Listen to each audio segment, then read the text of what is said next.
Welcome to Public House, intimate conversations with people making a difference in the Hudson Valley. And now, from Paula's Public House in Poughkeepsie, New York, here's Paula Young.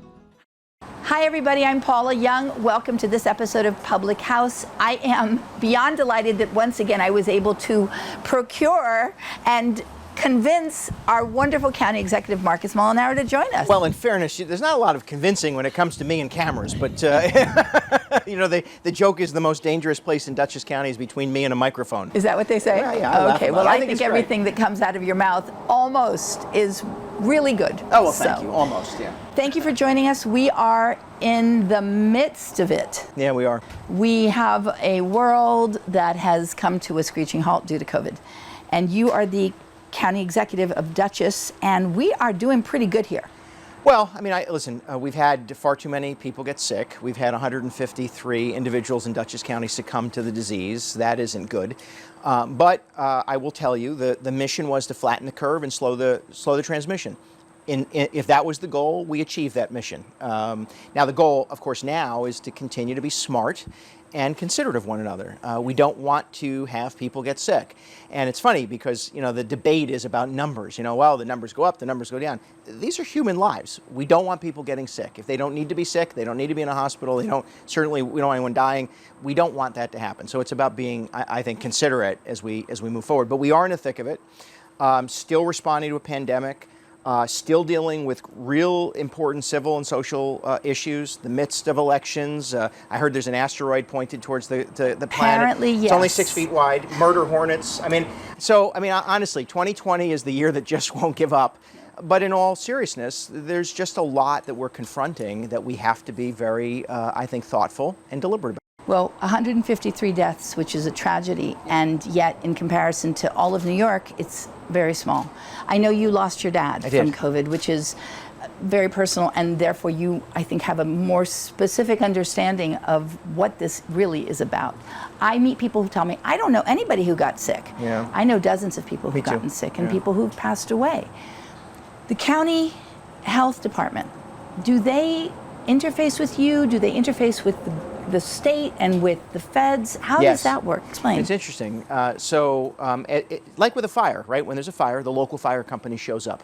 And when that fire is a few blocks, other local fire companies provide mutual aid. And if it's a whole neighborhood, well, everybody comes to every level of government, of course, responds. The same is for a public health crisis. However, the first line of response is, in fact, the county's health department. So we are the front line.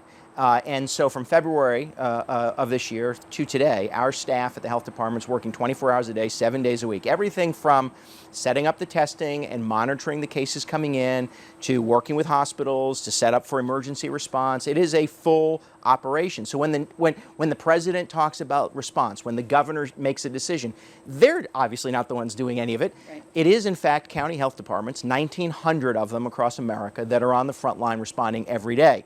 And again, when the capacity is reached, right, when the emergency exceeds our capacity, then we need state involvement, we need federal assistance, and a lot to talk about there. But yes, we are that front line. So we're the ones communicating, we're the ones coordinating, and we're the ones interfacing between the other layers of government, local to federal, and those individuals affected, whether it's an individual family or a business that's shut down, trying to reopen, or an entire community. Now, I will say 153 deaths is 153 deaths too many. Yes, it is. We had a very strong response team. Worked with colleges, worked with hospitals. That was going to be my next question, homes. Right. How did we manage to contain it so well? How did your office manage to oversee that? That's a huge undertaking. Well, unlike others, I'm not willing to celebrate any success. We had a lot of failures, and there are a lot of missteps, I think, nationally, certainly, state, and even locally, that we need to learn from. I think there'll be time to reflect on that, and appropriately so. But we treated this as sort of a military operation. We actually created sort of an internal structure, status reports every day, response teams, all responding to and responsible to different leadership offices within county government, and we coordinated it as best we could from my office. So every area that you could point to, schools, a team working with public schools and private schools, a team working with colleges, a team working with hospitals, a team working with nursing homes throughout the county. We have a business and the economic development team. Ron Hicks ran our Dutchess Business Notification Network with the Chamber of Commerce. So we treated it as really as you would any other emergency, but much greater magnitude, and sadly far too many impacted. I do believe, though, that we have done, considering the density of the population and considering the neighbors, our neighbors Putnam and Westchester, I think we've done extraordinarily well. And speaking of Ron Hicks, yeah. I run a restaurant, I have two. It is very, very difficult to have a restaurant when I can have half inside, thank goodness for the garden. How are we going to do it come October, November, December? Well, a couple things. First, we took the steps, and I give the governor credit in that he listened. We presented to the state a series of steps that would relieve some of the state liquor authority rules, some of the zoning that would allow for outdoor dining, and lifted some restrictions to make this easier. So we said we want restaurants running at 100+ capacity inside and outside. We are hopeful that as we transition into the colder months, two things. One, well, maybe the weather will hold up a little bit and we can extend outdoor dining as long as possible. And we'll have gotten to a point where some of the steps we have to take, like wearing face coverings and being sensitive to one another and spacing, we should be able to increase capacity indoors as we get closer to November into December. That is the goal and the expectation. And is that something that you've heard? Yeah. Yeah, I mean, even today the governor great. announced. So I've given a great deal of deference to the governor. We're all on the same team. We're trying to respond. There are things that I would be happy to criticize when the moments are appropriate. I wouldn't say in the midst of an emergency it is. There are, I think, missteps that just are unfathomable to me. But I will say this. Again, the state has listened when we've argued. They've responded as effectively as they could when we've asked, and they've obstructed when maybe they felt they should. But even just today, for instance, the governor announces public schools can have athletic competitions starting in September. A week ago, 2 weeks ago, 3 weeks ago, we would have argued that's never happening. So you're going to continue to see, as we keep the positivity rate low, we're under 1%. A lot of people call it a transmission rate. It is not. It's merely a percentage of those testing Right, who testing test positive. Which, right. but that is more like the canary in the coal mine. It's a bit of a barometer. It's worse than that if you follow me, right? It's only those who are tested, not necessarily who have it. Because So- some people haven't, and they've just not been Correct. tested. And as we go on in time, sustaining testing is going to be tough. People are just going to, I'm going to cough, get sick, and maybe I won't be as sensitive to it as I was 2 or 3 months ago. They may never be tested. So anyway, but our positivity rate is staying low, below 1%, which is what we want. Hospitalizations ticking up a little bit, but we expected that as we entered into the late summer. School, colleges coming back, some social activities we knew we couldn't. So schools and colleges coming back, it seems to be it's individual schools, individual colleges are making that decision. There's no one rule. This is, I think, one of the missteps I would take issue with. I think private colleges, I have no problem setting sort of broad parameters, and then you make your decisions within those, so long as we understand what the safety steps. I mean, Marist College and Vassar, two good, really good.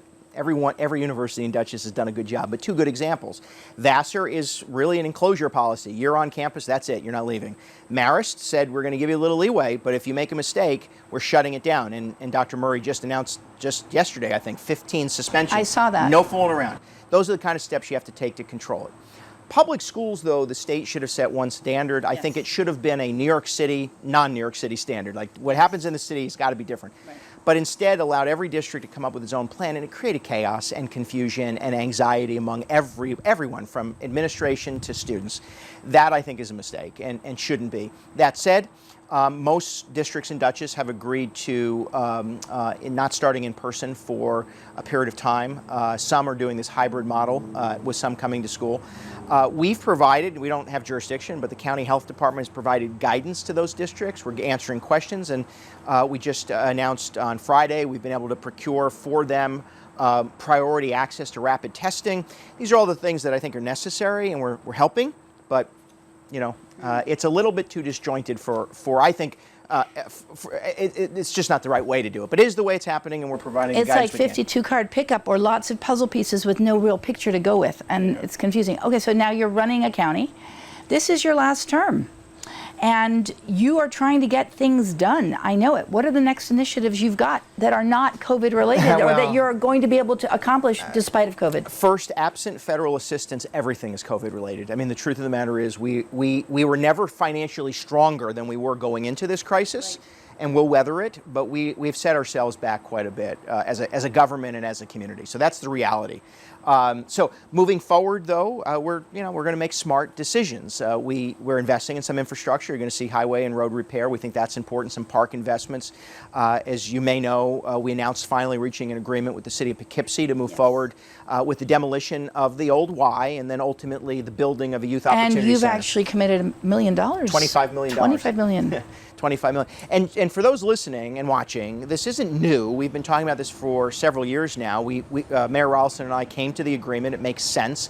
And for Dutchess County, what we know is if we invest in young people early, we can divert them from needing Absolutely. the support of social services, needing the remedial school and education, addressing healthcare issues. If we've ever learned anything about the fragility of both life and our healthcare system, we've learned it these last few months. And we've been able, if we can invest early enough, we can keep kids out of jail. And so from us, it's creating a path from birth to employment.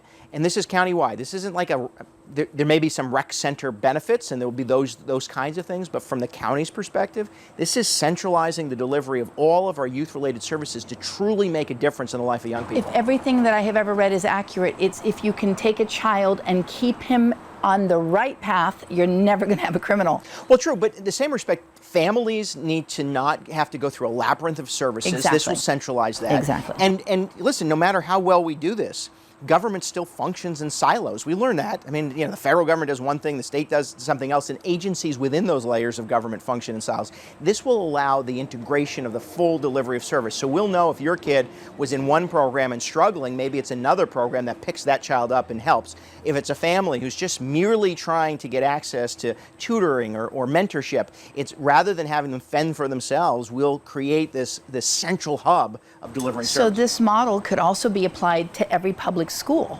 Well, it's a model that we already know works. It's the stabilization center that we have for mental health services, for youth services. It is the law enforcement transition center in the criminal justice system to prevent people from entering the criminal justice system. We know that if we can break down the barriers between layers, levels, and agencies in government and providers and really centralize and really invest in a shared delivery, we can make a difference. And this isn't about handing things out. It's making sure that kids along their path towards success, if there are moments of failure, moments of weakness, that we're there to help.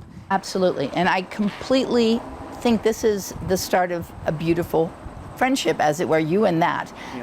When is the groundbreaking? So we hope the City Council needs to give the county the authority to share ownership. It's the only way that we're allowed to borrow money. I can't borrow county dollars and invest unless we have ownership stake. We're not asking for more than that, just joint ownership. Assuming that happens, we think we can get demolition done this year, design done early next year, and we can begin the process of developing in 2021. Okay, next explain. Which I spell, by the way, 2020NE, 2021. One. That's very cute. Now, forgive my ignorance, but okay, so you're gone, unfortunately. Well, no time soon. Don't run me out of town. But you're gone, and then the next guy or the next girl, she has to maintain this, right? She can't say, oh, I'm changing my mind. Well, if we borrow the money, he or she will have to maintain it. Good. So our goal is to get the contract done, to make the investment. But the same is true for other investments. We've made smart investments in public safety, investing in law enforcement and the Justice and Transition Center. Not only financial savings, but investing and trying to get people on the right path. We've invested in mental health services, creating the only network of its kind in America. And we're going to continue to do those things. So, but as with everything else, when your time's done, your time's done. Well, I hope your time's not done for a very long time. I'm not going to ask you what your next plans are, as long as you promise that some of those next plans will be shared with me. I'll share them, but I'll say two things. One, I work like I'm running out of time, so I'm not, I got a lot of time still. We have a lot of work to get done. Absolutely. And I love public service. These last 5 months have made it very clear to me that there are layers and levels of government who need good and decent people who are less concerned about making sure the other side loses and more interested in making sure we all win. So if the public will allow me, I'll remain in public service. From one Girl Scout to a Boy Scout, I'm so glad you do what you do. Thank you so much for coming. This was so informative. As always with our county executive, he has his finger on the pulse and he's beating the drum and he's also talking the talk and walking the walk, as it were. Thanks for listening. We'll see you again. Well done. I can't shake hands. I can do this. Hi, I'm Paula Young, and I'm the proprietor here of Paula's Public House. Do join me for good food, good cheer, and good fellowship. We are here, we have fun, and we'd love to have you be a part of it. Come on down.